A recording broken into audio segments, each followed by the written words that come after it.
Hello friends, welcome to Edutab. जो आज ये चैप्टर पढ़ने जा रहे हैं हम, ये मैथमेटिक्स पेडागोजी का चैप्टर है, नेचर ऑफ मैथमेटिक्स। बहुत ही सिंपल कंसेप्ट समझाऊंगा मैं अगले 5 7 10 मिनट में, और आप ये अच्छे से समझिएगा। कुछ पास्ट ईयर क्वेश्चंस भी करेंगे ताकि आपको इस टॉपिक से रिलेटेड जो इंपॉर्टेंट कंसेप्ट्स हैं वो समझ आए। ये आपके सारे टीईटी एग्जाम्स के लिए इंपॉर्टेंट है, चाहे वो सी टेट हो, यूपी टेट हो, एमपी टेट हो, कोई भी आपका टीईटी एग्जाम हो। शुरू करने से पहले बताना चाहूंगा हमेशा की तरह कि एडुटैब ने लास्ट ईयर एक्सीलेंट रिजल्ट्स दिए हैं। 700 प्लस स्टूडेंट्स ने हमारा कोर्स लेकर सीटीटी का एग्जाम क्लियर किया है। 2019 के सीटीटी के कोर्सेज लॉन्च हो चुके हैं। पेपर 1 का फुल कोर्स है, पेपर 2 का फुल कोर्स है, मैथ्स एंड साइंस का पेपर 2 का फुल कोर्स है, सोशल स्टडीज का, और फिर कॉम्बो कोर्सेज भी हैं, paper 1 plus paper 2 maths and science या paper 1 plus paper 2 social studies. तो आप जो भी कोर्स लेना चाहें वो आप ले सकते हैं। कोर्स में आपको बहुत सारे इंटरेक्टिव वीडियोज मिलेंगे, पीडीएफ नोट्स मिलेंगे, ईवीएस साइंस और चाइल्ड साइकोलॉजी पे 5000 के करीब एमसीक्यूज मिलेंगे, क्वालिटी एमसीक्यूज हैं, और फुल लेंथ मॉक टेस्ट भी दिए जाएंगे। अगर आपको कोई भी क्वेरी है हमारे कोर्स के रिगार्डिंग तो आप 8146207241 पे कॉल कीजिए। ये नंबर आप नोट कर सकते हैं, 8146207241। और ये आपके वीडियो में कुछ डिस्क्रिप्शन में लिंक्स दिए हुए हैं, इनको इन पर जाकर आप लॉन्च वीडियो देख सकते हैं हमारे कोर्स का, जहां पे आपको कोर्स के रिगार्डिंग और भी डिटेल्स दिए जाएंगे, या फिर ये हमारा वेबसाइट का पेज है जहां पर जाकर आप कोर्स के बारे में और जान सकते हैं और उसको खरीद भी सकते हैं। इस वीडियो को लाइक करना मत भूलिएगा, अपने फ्रेंड्स के साथ शेयर कीजिए, और अगर आपने हमारे चैनल को सब्सक्राइब नहीं किया है तो हमारे चैनल को जरूर सब्सक्राइब करें, ऐसे और बहुत सारे वीडियो। सबसे पहले जानते हैं कि नेचर ऑफ मैथमेटिक्स है क्या। इसको आंसर करने से पहले हम ये जान लेते हैं, देखिए कि मैथमेटिक्स कोई बहुत अलग चीज नहीं है। मैथमेटिक्स एक ऐसी चीज है जिसको हम डेली लाइफ में अप्लाई करते हैं, ठीक है ना। एग्जांपल लेते हैं, जैसे कि अगर आप फ्रूट्स खरीदने जाते हैं तो वहां पे आप देखते हैं कि फ्रूट्स का क्या रेट है, ठीक है। एक एक किलो संतरा कितने रुपए में मिल रहा है, 4 किलो संतरे के कितने रुपए लगेंगे, तो ये सब चीजें आप कैलकुलेट करते हैं। तो ये एक बेसिक मैथमेटिक्स है और ये हम सब लोग यूज करते हैं, ठीक है ना। इवन जो मजदूर लोग हैं वो भी ये कैलकुलेट कर लेते हैं कि उन्होंने इतनी दिन मजदूरी की है तो उनके 300 रुपए के हिसाब से इतने दिनों के इतने रुपए बनते हैं। तो ये एक बेसिक मैथमेटिक्स है जो सबको आना चाहिए। ऐसे ही जब हम कार में ट्रैवल कर रहे होते हैं, अगर हम तेल डलवाते हैं तो हम पूछते हैं कि तेल क्या क्या रेट है, 500 रुपए में कितने लीटर तेल डलेगा। फिर हम देखते हैं कि हमारी कार कितनी एवरेज दे रही है, मतलब 1 लीटर तेल में कितने किलोमीटर चल रही है। तो यहां पे अगेन बेसिकली एक डेली लाइफ में हम देख रहे हैं कि मैथ्स का एप्लीकेशन हो रहा है। ऐसे ही सपोज कीजिए आप एटीएम में पैसे निकलवाने जाते हैं, तो आप सबसे पहले कैलकुलेशन करते हैं कि आपको कितने रुपए निकलवाने हैं, कि आपको ब्रेड भी लेनी है, दूध भी लेनी है, किराया भी देना है, कार की सर्विस भी करवानी है। तो आप ये सब हिसाब किताब जोड़ लेते हैं कि कुल मिला के आपको 10,000 रुपए चाहिए होंगे, और फिर आप एटीएम से उतने ही रुपए निकलवा लेते हैं, फिर उनको काउंट भी करते हैं। तो इन सब चीजों में आप देख सकते हैं कि कहीं ना कहीं हम ये जान पा रहे हैं कि मैथ्स की हमारी डेली लाइफ में बहुत ज्यादा एप्लीकेशन है। हमारी डेली लाइफ मैथ्स के बिना चल ही नहीं सकती है। अब टीचर को क्या चाहिए कि टीचर को बच्चों को यह समझाना चाहिए कि डेली लाइफ में मैथ्स की बहुत ज्यादा एप्लीकेशन है, ठीक है। क्योंकि जब बच्चे ये रियलाइज करेंगे तभी वो मैथ्स को अच्छी तरह से समझ पाएंगे, तभी उनमें मोटिवेशन आएगी कि उनको मैथ्स को अच्छे से समझना है। अब सपोज कीजिए टीचर को अगर बच्चों को मैथ्स की डेली लाइफ में एप्लीकेशन को समझाना है, तो वो बच्चों के इंटरेस्ट के अनुसार उनको एक स्कोर कार्ड दिखा सकती है और बोल सकती है कि इस स्कोर कार्ड को देखकर वो डिफरेंट बैट्समैन के स्ट्राइक रेट को पता लगाएं। या फिर वो ये कह सकती है कि इस स्कोर कार्ड को देखकर और इन बैट्समैन के पुराने स्कोर्स को देखकर यह पता लगाएं कि इन बैट्समैन की पिछली 5 इनिंग्स में क्या एवरेज है।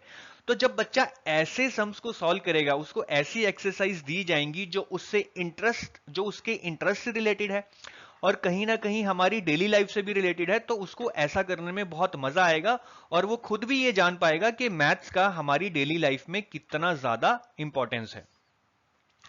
ऐसे ही अगर बच्चा सामान लेने जा रहा है अपने माँ बाप के साथ, तो टीचर बच्चे को एक्सरसाइज दे सकती है कि जब भी आप बिग बाजार या फिर ऐसी किसी भी चेन में जाते हैं तो वहां के पिछले 5 बिलों को संभाल के रखिए और ये पता लगाइए कि हर चीज पे हर महीने एवरेज आप कितने रुपए स्पेंड कर रहे हैं। कि तेल के ऊपर आप 200 रुपए स्पेंड कर रहे हैं, ब्रेड के ऊपर आप 400 रुपए स्पेंड कर रहे हैं। तो ऐसे पिछले बिल्स को देखकर आप पूरा ये पता लगाइए कि कौन सी चीज पर आप कितने रुपए स्पेंड कर रहे हैं। तो ऐसा करने से भी बच्चों को यह पता लगेगा कि मैथ्स का उनकी डेली लाइफ में कितना ज्यादा इंपॉर्टेंस है। चलिए अब कुछ क्वेश्चंस करते हैं जो पास्ट ईयर्स में आ चुके हैं। हमने छोटा सा कंसेप्ट पढ़ा है और इस कंसेप्ट के बेस पे देखते हैं कि पास्ट ईयर में कौन से क्वेश्चन आए हैं और क्या हम उन्हें कर पा रहे हैं।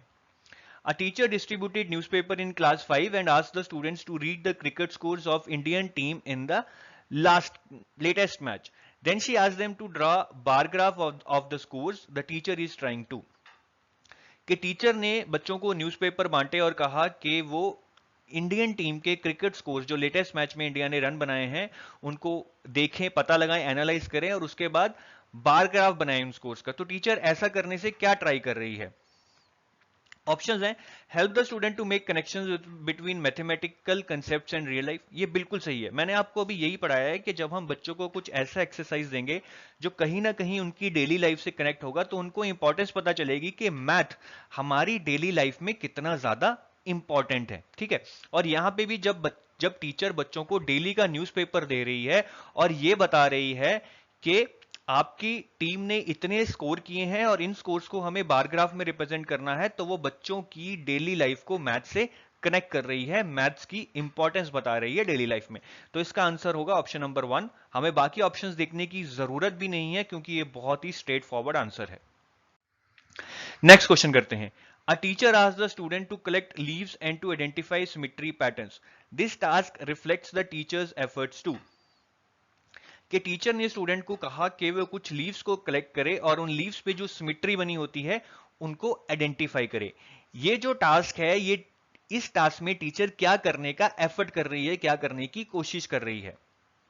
पहला ऑप्शन है relate real life experience with mathematical concepts. Again आप देख सकते हैं कि पहला ऑप्शन ही बिल्कुल करेक्ट है, क्योंकि जब आप बच्चों को एक लीफ देंगे और उस पर सिमेट्री पैटर्न ढूंढने के लिए कहेंगे तो वो सिमेट्री पैटर्न ढूंढना एक मैथमेटिकल कंसेप्ट हो गया, लेकिन वो एक लीव पे, एक पत्ते पे वो पैटर्न ढूंढ रहा है, मतलब वो रियल लाइफ में मैथ के कंसेप्ट को अप्लाई कर रहा है और उससे ये जान पाएगा कि रियल लाइफ में कहीं ना कहीं मैथमेटिक के जो भी कंसेप्ट्स हैं उनकी इंपॉर्टेंस है, उनको अप्लाई करना जरूरी हो जाता है।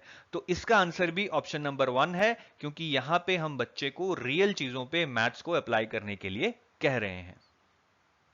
अब नेक्स्ट पार्ट ये है कि बच्चे मैथ्स को डिफिकल्ट मानते हैं। हमने अक्सर देखा है कि जैसे ही टीचर मैथ्स पढ़ाने लगती है या मैथ्स की क्लास आती है या मैथ्स का एग्जाम आता है, बहुत सारे बच्चे बहुत ज्यादा डीमोटिवेटेड फील करने लगते हैं क्योंकि उनको मैथ्स बहुत ज्यादा डिफिकल्ट लगता है। अब उसके कुछ रीजंस भी हैं। देखिए, मैथ सब्जेक्ट ही ऐसा है। सबसे पहले इसमें कुछ सिंबॉलिक नोटेशंस होती हैं, जैसे कि अंडर रूट, फंक्शन, सिग्मा, ठीक है ना, प्लस माइनस, कई बार ऑपरेटर्स को ऐसे भी लिखा जाता है। तो ये कुछ सिंबॉलिक नोटेशंस हैं जिनसे बच्चे बहुत ज्यादा डरते हैं और इनको देख के कंफ्यूज से हो जाते हैं। दूसरा रीजन शायद ये हो सकता है कि स्ट्रक्चर ऑफ मैथमेटिक्स। एक तो इसमें सिंपल इक्वेशंस होती हैं, ये तो कुछ बच्चे समझ लेते हैं, फिर इनइक्वालिटीज आ जाती हैं, 1 - 1 ग्रेटर देन 4 - 6, ठीक है, यहाँ पे थोड़ा बच्चे कॉम्प्लेक्स फील करने लग जाते हैं। फिर फंक्शंस आ जाते हैं वेरिएबल्स की फॉर्म में, ये बहुत सारे बच्चों को बहुत ज्यादा मुश्किल लगते हैं कि y और x की फॉर्म में हमने कैसे कोई फंक्शन लिख दिया या वेरिएबल्स को डिफाइन कर दिया। तो यहाँ पे स्ट्रक्चर ऑफ मैथमेटिक्स कुछ ऐसा है कि इसमें इक्वेशंस, इनइक्वालिटीज और फंक्शंस होते हैं जो बहुत सारे बच्चों को समझने मुश्किल लगते हैं।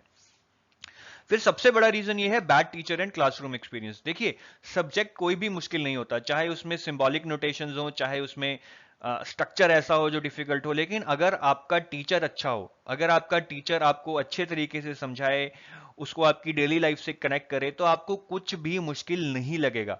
लेकिन अगर आपका टीचर खराब है, उसको पढ़ाने का तरीका नहीं आता, बस वो फॉर्मूले लिख देता है और आपको सम सॉल्व करने के लिए कहता है, तो वो एक बैड टीचर है और आपका क्लासरूम एक्सपीरियंस गंदा होगा क्योंकि आपको इंटरेस्ट नहीं आएगा।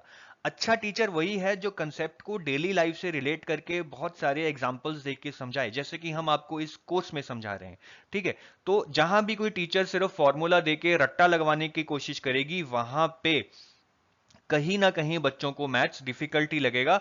और जो मैंने आपको 3 रीजन बताए हैं उसमें से सबसे बड़ा रीजन यही है कि अगर आपका टीचर अच्छा नहीं है या उसके पढ़ाने का ढंग अच्छा नहीं है तो आपको मैथ्स डिफिकल्ट लगेगा ही लगेगा। चलिए इसी के बेस पे एक क्वेश्चन कर लेते हैं जो पास्ट ईयर में आया हुआ है।